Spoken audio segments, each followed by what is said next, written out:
Hi, I've just finished going through the first 3 parts of Turbo Class number 1.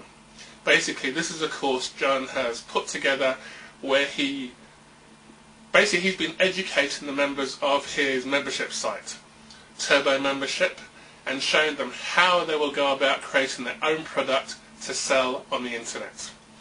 The product in this case is a software application that John wants to bring out, and he's drawn up the specification of his ideal software application.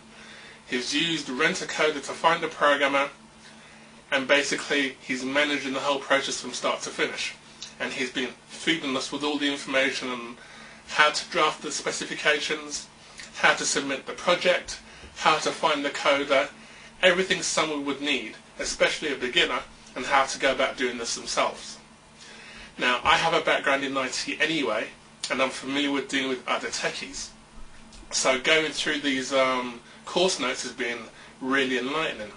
One, because I've worked in that field, a lot of what he's talked about, or a lot of things that he's done, does mimic a lot of things I have to do in my field. I'm used to dealing with techies, I used to do some development, so I understand that arena. And a lot of what he talks about is very true to form with the kind of things you have to do in IT. What makes this course different is that it covers a kind of detail I've not found anywhere else. There was one ebook I'd found which more or less enlightened me to how I'd go about outsourcing a project for myself and how to use sites like Rent-A-Coder, Guru and Elance. But it didn't go into the kind of depth and detail that John has gone into with Turbo Class number 1. Especially when you submit your project, he's explained his, he's given you his approach and how he's found a coder, what things to look out for, what rules to follow so you don't get caught out and your whole project ends up being a disaster. He's given us all the communication that's gone backwards and forwards between him and the coder, as far as like making sure the coder understands exactly what he needs to do, the start time, the end time, the cost, how he's negotiated, how he's made a choice between one coder and another coder, everything.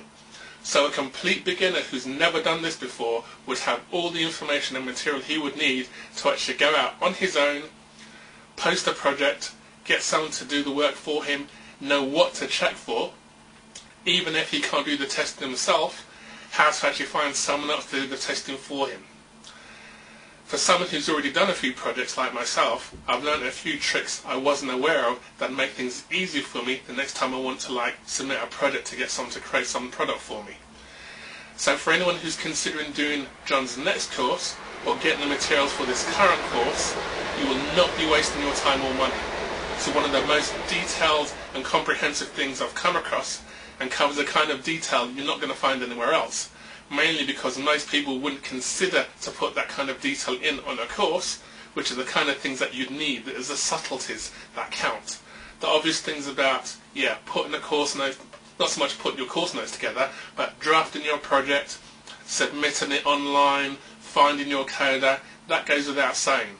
But all the subtleties on what to look for with your coder, how to check that they actually have an idea about what they would do, how to spot little things that will give you an indication later on where you may have problems and what to do to sort those out.